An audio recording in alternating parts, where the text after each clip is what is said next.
Time మీరు మన channel చూస్తుంటే సబ్స్క్రైబ్ చేస్తారని మనస్ఫూర్తిగా కోరుకుంటున్నా. ఇక విషయంలోకి వెళ్తే ఇప్పుడు మీకు ఒక వీడియో చూపిస్తాను. ఈ వీడియో చూసిన తర్వాత ఆంధ్రప్రదేశ్లో ఉన్నటువంటి వాళ్ళు అంటే హిందూ భక్తులు ఒకసారి మీరు ఆత్మవిమర్శ చేసుకోవాలి. వైఎస్ఆర్ కాంగ్రెస్ పార్టీలో ఎంత వెధవలు ఉన్నారో, ఎంత చండాలమైనటువంటి వాళ్ళు ఉన్నారో, కేవలం వాళ్ళ స్వార్థ రాజకీయాల కోసం ఇటువంటి చెత్త పనులు చేయడానికి ఎక్కడా కూడా వెనుకాడినటువంటి పరిస్థితిలో ఉన్నారు. ముఖ్యంగా మీ అందరూ తెలుసు జోగి రమేష్. ఇవాళ జోగి రమేష్ కుటుంబం మొత్తం రోడ్డును పడిపోయింది. దానికి కారణం ఏంటనేది నేను తర్వాత చెప్తాను. వీళ్ళ గురించి ఇప్పుడు తాజాగా ఒక వీడియో బయటకు వచ్చింది. ఇందులో మామూలుగా అయితే అసలు ఈ వీడియో గురించి అసలు మనం ప్రస్తావించాల్సిన అవసరం లేదు.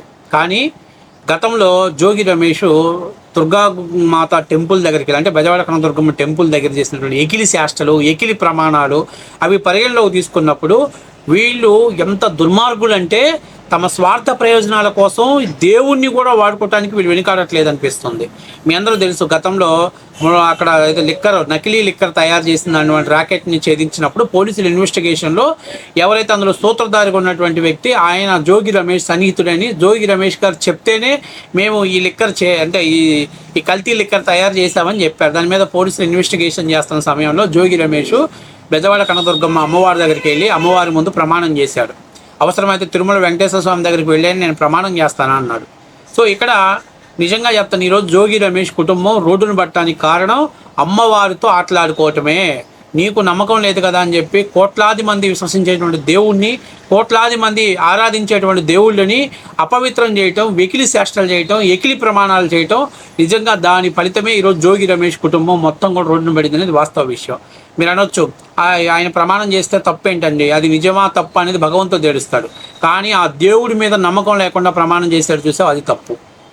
మీకు ఏదైతే జోగి రాజీవ్ గారి భార్య జోగి మేఘనా గారు మొన్నే చెప్పారు, అసలు మా వాళ్ళు హిందువులు కాదు, మమ్మల్ని హిందువులని మోసం చేశారు, వాళ్ళు కన్వర్టెడ్ క్రిస్టియన్స్ అన్నది.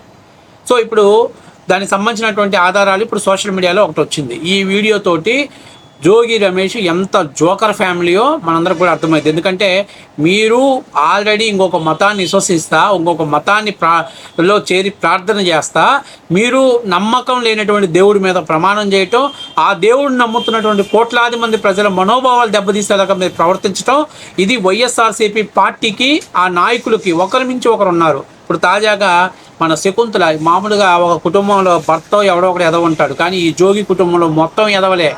ఒకరిని మించినోడు ఒకడు పోటీ పడుతున్నాడు, అవార్డు కోసం పోటీ పడుతున్నాడు. అందులో జెండర్ తేడానే లేదు. ఏమంగా వీళ్ళని మించినటువంటి మహానటి.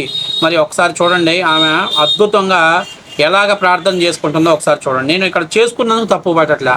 మీరు ఆ మతాన్ని విశ్వసిస్తున్నప్పుడు మొన్న అదే చర్చి దగ్గరకు వచ్చి నేను ప్రమాణం చేస్తానని చెప్పుంటే మేము గర్వంగా ఫీల్ అయ్యేవాళ్ళమే, ఓకే అని. కానీ మీరు ఆ మతాన్ని విశ్వసించకుండా హిందూ దేవతలను ఆరాధించే వాళ్ళ గుడి దగ్గరికి వెళ్ళి నువ్వు ప్రమాణం చేయడం అనేది మేము ఒప్పుకోవట్లేదు. అంటే నీకు ఆ దేవుడి మీద నమ్మకం లేదు కాబట్టి నువ్వు చేసినా కావాలని తప్పుడు ప్రమాణం చేశావు. ఇది క్షమించరాని నేరం. హిందువులందరూ కూడా దీని మీద మేల్కోవాలి. ఒకసారి చూడండి మన ఆస్కర్ లెవెల్లో పర్ఫార్మెన్స్ చేస్తుందామో ఒకసారి చూడండి. అదిగో చూడండి.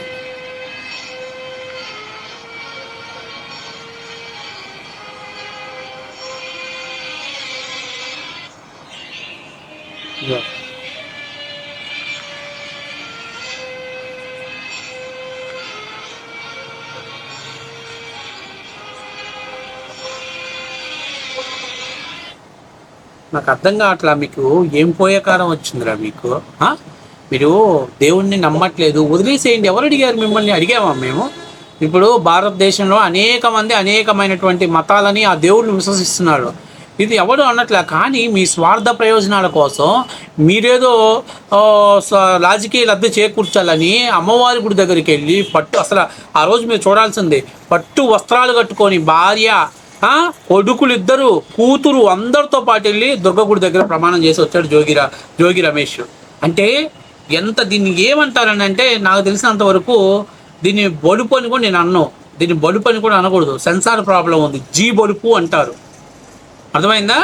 అంటే అంత బలుపుతోటి నువ్వు ప్రవర్తిస్తావా? అంతమంది దేవుళ్ళు విశ్వసించేటువంటి దేవుళ్ళని ముందు నువ్వు అపహాస్య పాలు చేస్తావా? ఎకిలి శాస్త్రాలు చేస్తావా? ఎకిలి ప్రమాణాలు చేస్తావా?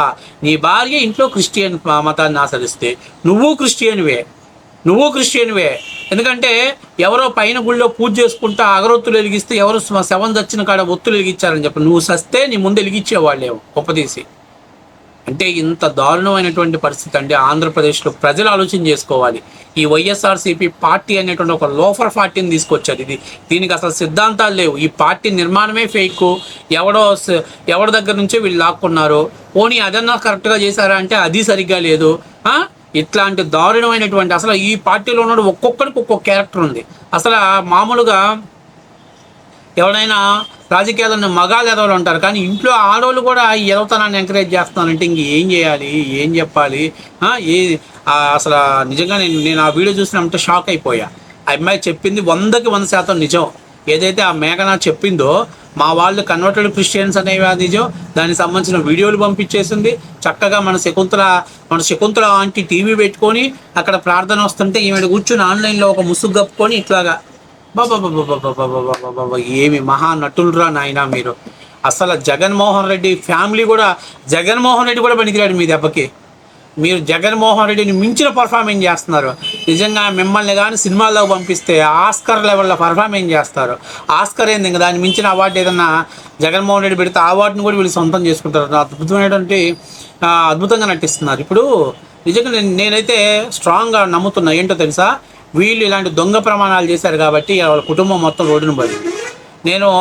నేనేమనుకుంటున్నానంటే ఆ మేఘన అనే అమ్మాయి ఒంట్లోకి బహుశా నాకు తెలిసి అమ్మవారు అనుగ్రహం వచ్చేసి ఇంక ఈ ఎదవల్ని ప్రపంచానికి తెలియజెప్పాలి. వీళ్ళు ఎంత ఎదవలు, వీళ్ళు ఎంత సవటలు, వీళ్ళు ఎంత దారుణంగా ప్రవర్తిస్తున్నారు, ఇలాంటి వాళ్ళని ఏంటి అనేది ప్రపంచానికి తెలియజెప్పాలని అని అమ్మవారు అనుగ్రహించి ఉంటారు. అందుకే ఆ అమ్మాయి ధైర్యం చేసి ఈరోజు మీరు చూస్తే ఒక రకంగా వీళ్ళకి ఎంత డ్యామేజ్ జరిగిందో అంతకంటే ఎక్కువ అమ్మాయికి డ్యామేజ్ జరిగింది. అయినప్పటికీ కూడా అవన్నిటిని కూడా లెక్క చేయకుండా రావడానికి బహుశా ఇలాంటి జోగి రమేష్ లాంటి జోకర్ పనులు చేయటం వల్లే. వీడు పెద్ద జోకర్గాడని మనం అనుకుంటాం, కానీ వీడు ఆంధ్రప్రదేశ్ ప్రజలందరినీ జోకరం చేశాడు. ముఖ్యంగా ఆ నియోజకవర్గాన్ని ప్రజల్ని జోకరం చేశాడు. ఇంకా ఎక్కువ చెప్పుకుంటే అసలు జగన్మోహన్ రెడ్డిని జోకర్ చేశాడు. వీడు అంత అద్భుతమైనటువంటి పర్ఫార్మెన్స్ చేస్తున్నారు ఇద్దరు మొగుడు పెళ్ళాడు. ఆమెను చూస్తే ఎంత ఇన్నోసెంట్గా ఉంటుందంటే, నా కొడుకుని అరెస్ట్ చేశారు, నా భర్తను అరెస్ట్ చేశారు, ఇట్లాంటి లోఫర్ పనులు చేస్తే, ఇట్లాంటి లుచ్చా పనులు చేస్తే అరెస్ట్ చేయక ఆ మంత్రి పదవులు ఇస్తారు. జగన్మోహన్ రెడ్డి కాబట్టి ఇచ్చాడు, అందుకే మీకు 11 సీట్లు ఇచ్చారు. కానీ నా బాధ ఏంటంటే ఇప్పుడు వీళ్ళు నమ్మకపోవడం వల్ల వచ్చినటువంటి నష్టమేం లేదు, కానీ వీళ్ళు ప్రజలను నమ్మించడం కోసం వీళ్ళకు నమ్మకం లేనటువంటి దేవుడి మీద ప్రమాణం చేసి కోట్లాది మంది భక్తుల మనోభావాలు దెబ్బతీశారు కదా. అది క్షమించడానికి నేరం. మామూలుగా అయితే అసలు వీళ్ళు ఏ మతానికి ప్రార్థన చేసుకున్నా అసలు మనం ప్రస్తావించాల్సిన అవసరం లేదు, అది వాళ్ళ వ్యక్తిగత విషయం. కానీ వాడు ఎప్పుడైతే ఒక పబ్లిక్ లైఫ్లో ఉండి నేను తప్పు చేయలేదని కోట్లాది మంది ప్రజల విశ్వాసం మీద అతను ప్రమాణం చేశాడో అది క్షమించడానికి నేరం. కాబట్టి వైఎస్ఆర్సీపీ పార్టీ ఇప్పటికైనా దువ్వాడ శ్రీనివాసరావు కనీసం ఒక స్టెప్ని పెట్టుకొని 4-5 ఎపిసోడ్లో యాంకరింగ్ నష్టపోయాడు. కానీ జోగి రమేష్ ఇవాళ మొత్తం వైఎస్ఆర్సీపీ పార్టీ పరువుని నడి రోడ్డు మీద అట్లా బట్టలు తీసి నిలబెట్టాడు. ఇంకా జగన్మోహన్ రెడ్డికి ఒంటి మీద సోయుందో లేదో, తాజాగా ఈ వీడియో కూడా రిలీజ్ అయింది కాబట్టి ఓ సోయుందో లేదో, కానీ మొత్తం మీద వైఎస్ఆర్సీపీ పార్టీలో ఇంత చీప్ మెంటాలిటీతో ఉన్నవాళ్ళు, ఇలాగా డ్రామాలు ఆడగలిగిన వాళ్ళైతేనే వైసీపీ పార్టీలో ఉండగలుగుతారు, బిమ్మడగలుగుతారు అనేది నిదర్శనం.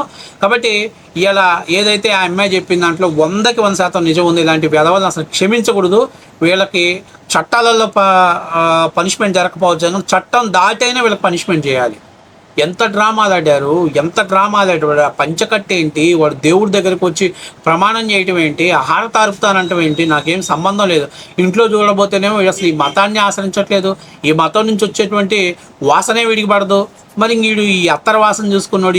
ఈ రకంగా ప్రజలను మభ్యపెట్టడం కోసం ఇంత భార్యాభర్తలు ఇంత పొలిటికల్ డ్రామా ఆడారంటే ఒక్కసారి ఎన్ని రోజులు బహుశా మంత్రి పదవి వచ్చింది కూడా కనీసం కన్వర్టెడ్ అవ్వడం వల్ల ఇచ్చారో నాకు తెలియదు, కానీ ఎందుకంటే కన్వర్టెడ్ అయ్యి మరి ఎవరిని అక్కడ ప్రసన్నం చేశాడో ఏం చేశాడో ఇచ్చారు. కానీ సో మొత్తం మీద ఏదైతే ఆ అమ్మాయి చెప్పిందో మా వాళ్ళు కన్వర్ట్ అయ్యారు అనేది 100% ఆధారాలతో సహా బయటపెట్టడం అనేది నిజంగా ఆ అమ్మాయిని, అంటే ఇది ఆ ఇంట్లో ఒక రిస్క్ తోటి ఒక టీం ఒక ఆపరేషన్ చేసినట్టు వాస్తవ విషయం. అది అసలు హౌస్ కాదు, అది కొంప కాదు. దాంట్లో అడుగడుకు ఒక అద్భుతం, గదికి ఒక రహస్యం, అది ఒక వింత ప్రపంచం. అది ఆ మనుషులు కూడా వింత ప్రపంచం. మన ఆంధ్రాలో కలిసి వచ్చినటువంటి మనుషులు కాదు. ఇవన్నీ ఇంకెందుకులే ఆ డిఎన్ఏలు ఎక్కడి నుంచి ఏందని మాట్లాడుకోవడం కరెక్ట్ పడదు కాదు. కాబట్టి సో ఇప్పుడున్న పరిస్థితుల్లో ఇంత దారుణంగా ఆ ప్రజల్ని మోసం చేసినందుకు రానున్న రోజుల్లో ఖచ్చితంగా వీళ్ళకి సరైనటువంటి పనిష్మెంట్ పడుద్ది అనేది వాస్తవ విషయం.